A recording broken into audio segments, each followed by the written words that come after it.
नमस्कार। हमारे नए वीडियो में आपका स्वागत है।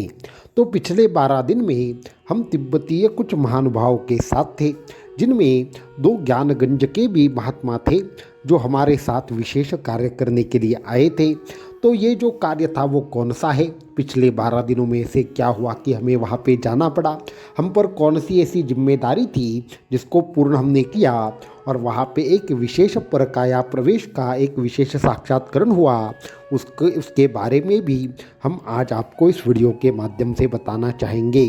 तो ये पूरा का पूरा जो भी हमारा अनुभव है वो जानने के लिए वीडियो को आखिर तक ज़रूर देखें।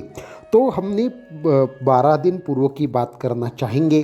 तो 12 दिन पहले हम साधना में सुबह 4 बजे या 4:30 बज गए होंगे, हम साधना में बैठे थे। अचानक से हमारी आंखों के सामने बहुत गहरा नीला ऐसा प्रकाश दिखाई देने लगा और एक विशेष गंध की भी हमने अनुभूति की। जैसे ही उस गंध की हमें अनुभूति हुई, हम समझ गए कोई न कोई महात्मा हमारे यहाँ पे जो शून्य मार्ग है वहाँ से आ रहे हैं।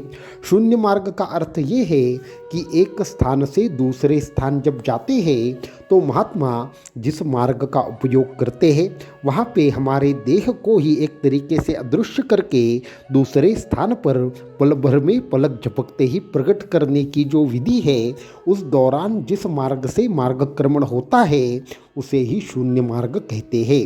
तो शून्य मार्ग से कोई महात्मा आ रहे हैं, ये जैसे ही हमें समझ में आया तो वैसे ही हमारी साधना को हमने पूर्ण विराम दिया और उसके बाद हम उनके आने की प्रतीक्षा कर रहे थे। तो 1 या 2 मिनट का ही समय निकल गया होगा, वैसे ही उन महात्मा का हमारे यहाँ पे प्रकटीकरण हुआ। तो वो जैसे ही शून्य मार्ग से आए, अपने ही एक विशेष अवस्था में थे, तो हमने उनको एक जो सुयोग्य था वो आसन दिया। उस आसन के ऊपर बैठने के बाद हमने उनको प्रणाम किया। उन्होंने 10-12 मिनट आगे हमसे कुछ बात नहीं की, लेकिन 10-12 मिनट बाद उन्होंने जो भी महत्वपूर्ण कार्य था उसके बारे में हमें बताया और कहा हमें अभी के अभी निकलना है। तो हमारे साथ जो हमेशा एक साधक रहते हैं उनको महत्वपूर्ण सूचनाएं दी और उन सूचनाओं को देने के बाद हमने वापस आने के लिए कितना समय लगेगा ये उनको भी हमने बताया नहीं था। उसकी वजह से बहुत सारे प्रश्न उनके सामने उपस्थित थे, लेकिन हम उनके साथ वापस से शून्य मार्ग से ही वहाँ पे चले गए जहाँ पे जाना था। असल में कार्य ये था कि एक विशेष प्रकार का यज्ञ हमें करना था जो केवल वही साधक कर सकते हैं जिन्होंने एक विशेष प्रकार के तंत्र विद्या का अभ्यास किया हो, और गुरु कृपा से उन साधकों में हम थे। हमारे गुरुदेव ने हमसे उस विद्या का विशेष अभ्यास कराया है और वैसे केवल 7 और 9 साधक ही चाहिए थे। तो उसकी वजह से हमें वो महात्मा अपने साथ लेकर गए। वहाँ पे जब हमने शून्य मार्ग से हम उनके साथ गए तो पहले से ही कुछ विशेष ऐसे तिब्बतीय महात्मा वहाँ पहले से ही मौजूद थे और उसमें 2 ज्ञानगंज के भी महत्वपूर्ण साधक थे जो आज भी ज्ञानगंज के योगियों को एक तरीके से अध्यात्म विद्या और योग का ज्ञान देते हैं। आप जिसे योग कहते हैं और ज्ञानगंज में जो सिखाया जाता है उन दोनों का स्तर काफ़ी अलग है। वहाँ पे जो विद्या सिखाई जाती है वहाँ पे अपने देह को विशेष तरीके से धारण करना, नवीन शरीर को तैयार करना, इसके साथ में अनेक देह धारण करने की सिद्धि, इसके साथ ही जो हवा में अदृश्य होना, ऐसी जो सिद्धियाँ हैं वो वहाँ पे प्रत्यक्षीकरण के माध्यम से सिखाई जाती है। और वहाँ के जो साधकों के देह होते हैं वो एक तरीके से अलग तरीके से बनते हैं, क्योंकि साधना से वो सिद्ध देह होते हैं। इसकी वजह से उनकी जो आयु है वो 300 या 400 सालों के बाद भी वैसी ही लगती है जैसे वो युवा अवस्था में हो। तो इस तरीके से वहाँ पे कुछ शिक्षा देने के लिए जो महासिद्ध साधक है उनमें से वहाँ पे 2 साधक आए थे। तो इस तरीके से जो यज्ञ कार्य था वो वहाँ पे हर 12 साल के बाद होता है और हर 12 साल के बाद उन विशेष साधकों को वहाँ पे जाना होता है। तो ये इस बार का जो यज्ञ था वो 12 साल बाद आज संपन्न हुआ। वो भी एक विशेष ऐसी गुफा है, वहाँ पे एक विशेष यंत्र रखा है। उस विशेष यंत्र के सामने हर 12 साल बाद ये विधि करनी पड़ती है, ये अनिवार्य है और वो जगत कल्याण के लिए एक तरीके से कार्य करता है। तो वो तकरीबन 6 दिन का विधि था। उस 6 6 दिन की विधि होने के बाद वहाँ पे तकरीबन 200 साल से हमारे यहाँ पे जो ज्ञानगंज में एक महात्मा थे, उनका अपना कार्यकाल समाप्त हो रहा था। इसकी वजह से वो सबसे पहले एक तरीके से समाधि लेने वाले थे, ऐसा हमें ज्ञात हुआ। उसकी वजह से सभी लोग उनसे मिलने के लिए चले गए, उनको प्रणाम किया और उनको अपने जो भी आगे की उनका कार्य था वो किस तरीके से समाप्त हुआ ऐसे उन्होंने हमें बताया। लेकिन जो पहले वो समाधि लेने वाले थे, उनको मिलने के बाद उन्होंने ही बताया कि कुछ कार्य अभी शेष है, इसलिए समाधि अभी वो नहीं लेंगे, अपितु परकाया प्रवेश करेंगे। तो जाने से पहले उन्होंने कुछ महत्वपूर्ण बातें हमें बताई। हमेशा अपनी जीवन में साधना की महत्ता हमें भूलनी नहीं चाहिए। उन्होंने ये कहा वो अपने आप में इतने सिद्ध थे कि अगर चाहते तो इसी शरीर में और 100 सालों तक भी जीवित रहते। उन्हें जीवित रहने के लिए अन्न पानी की कोई भी आवश्यकता नहीं थी, लेकिन उन्होंने कहा कि हमें हमेशा प्रारब्ध से ही चलना चाहिए। अभी इसके आगे अगर इस शरीर में रहा जाए तो वो सरासर गलत होगा। और शरीर का त्याग करने की कुछ महत्वपूर्ण कारण उन्होंने बताए। तो उन्होंने कुछ महत्वपूर्ण 4 महत्वपूर्ण बातें हमें बताई। उन बातों के बारे में भी हम आपको बताना चाहेंगे। तो उन्होंने सबसे पहला रहस्य बताया कि उन्होंने इस अवस्था को प्राप्त किया तो केवल और केवल गुरु मंत्र की कृपा के माध्यम से। गुरु मंत्र में इतनी शक्ति होती है कि वो आपको अष्ट महासिद्धियाँ नवनिधियाँ भी दे सकती है, और नवनिधियाँ और अष्ट महासिद्धियों के विपरीत भी अन्य ऐसी महासिद्धियाँ हैं जिसके बारे में साधक नहीं जानते। तो इन सभी प्रकार की अवस्थाओं के पीछे केवल गुरु मंत्र ही कार्य करता है। इसके बाद उन्होंने दूसरी महत्वपूर्ण बात बताई कि हमारे जीवन का जो मूल उद्देश्य है वो केवल किसी भी भोग विलास में आना नहीं है, अपितु हमें लोकोत्तर कार्य अगर करने हैं, सच में हमारे जो जीवन है उसका कुछ अच्छा करना है, सच में परमात्मा के नज़दीक जाना है, तो हमें हमारे साथ ही औरों के लिए जीना चाहिए। और जब ये जीवन हम व्यापन करना चाहते हैं तो हमेशा ही गुरु कृपा से, गुरु आज्ञा से हमें रहने की और जो ईश्वर इच्छा है उसके साथ रहने की हमें आदत डालनी चाहिए। तीसरा जो महत्वपूर्ण उन्होंने हमें एक विशेष रहस्य बताया वो ये है कि सभी प्रकार की साधनाओं की सिद्धि है, जो सभी प्रकार की सिद्धियों की प्राप्ति है, जो दिव्य देह की प्राप्ति है, उसके लिए हमें हमेशा ऐसा अभ्यास करना चाहिए कि हमें हमारे सांसों को हमेशा कम से कम मात्रा में लेकर ज़्यादा से ज़्यादा मात्रा में अंदर रोकने का प्रयास करना चाहिए। और वो जो महात्मा थे वो तो स्वयं नाभि से ही श्वासोच्छ्वास करते थे। उनको जो प्राण स्पंदन थे वो नाक से बिल्कुल नहीं होते थे, नाभि से ही वो श्वास लेते थे और छोड़ते थे। ऐसा गजब का उनका एक विशेष ऐसी साधना उन्होंने की थी।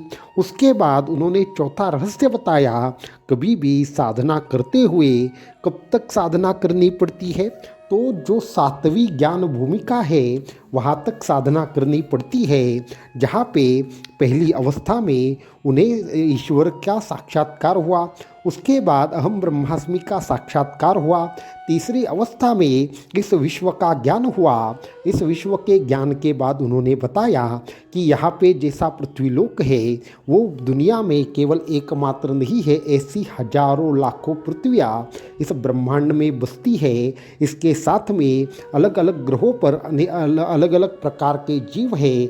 इस सूर्यमंडल से भी परे अनेक ऐसे विश्व हैं, और इस विश्व को एक तरीके से नियंत्रित करने का जो सामर्थ्य है वो 7वीं ज्ञान भूमिका पर आता है। इसके बाद उन्होंने कहा कि ये सब चीज़ें जो हमें प्राप्त होती है वो हमारी दीक्षा के माध्यम से प्राप्त होती है।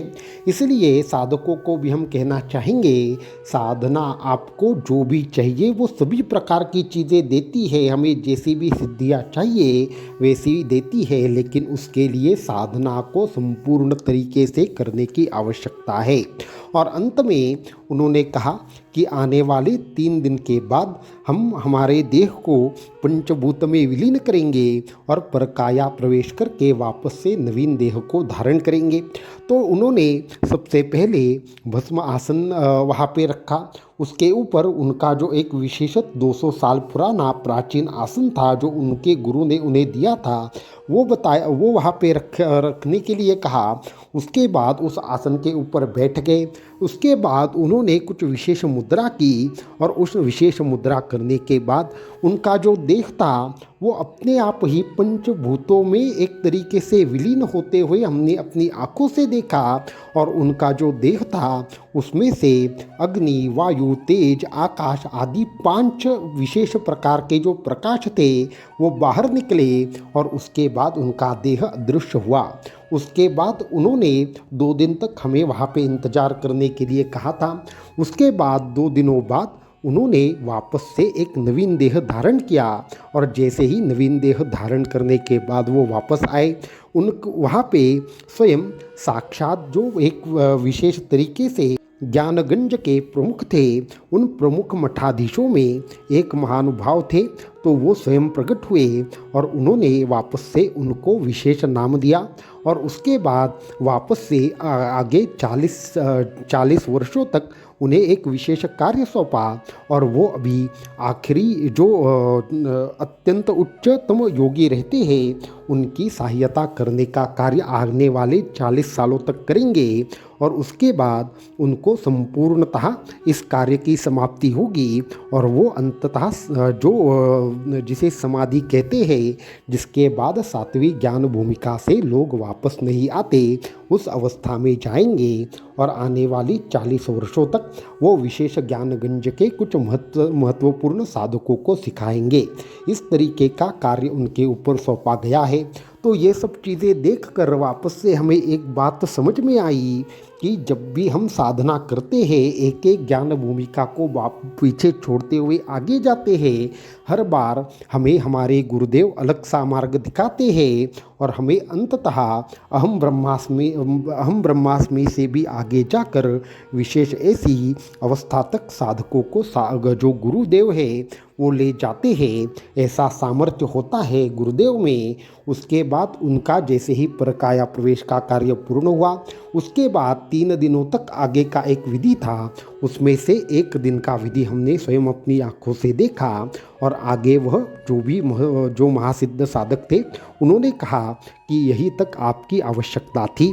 उसके बाद उनके ही द्वारा उन्होंने हमें एक तरीके से एक विशेष अभिमंत्रित कुछ पदार्थ था वो हमें खाने के लिए दिया और जैसे ही वो पदार्थ हमने खाया उसके बाद उन्होंने हमारे सिर के ऊपर हाथ रखा और उसके बाद आंखें बंद की। हमें समझ में आ गया था कि हमें शून्य मार्ग से वापस भेजने वाले हैं।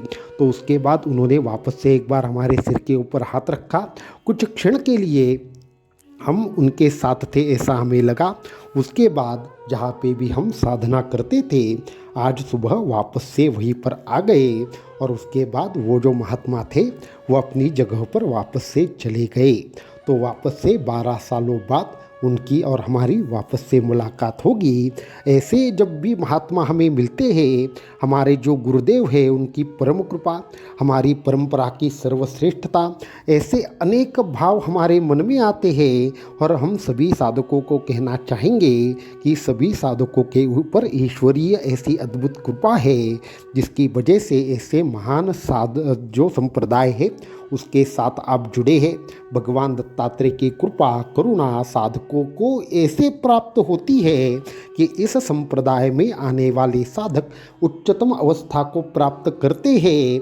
जो बहुत सारी महासिद्धियां हैं साधकों को ऐसे ही प्राप्त होती है, क्योंकि जब आप दीक्षा लेते हैं तो ये सभी प्रकार के जो महासिद्ध साधक हैं वो सूक्ष्म रूप में आकर आपकी सहायता करके चले जाते हैं और इनकी जो साधना का विशेष परिणाम है इन साधकों को जो प्राप्त होता है तो आपको अनेक प्रकार से अद्भुत ऐसे अनुभव आते हैं।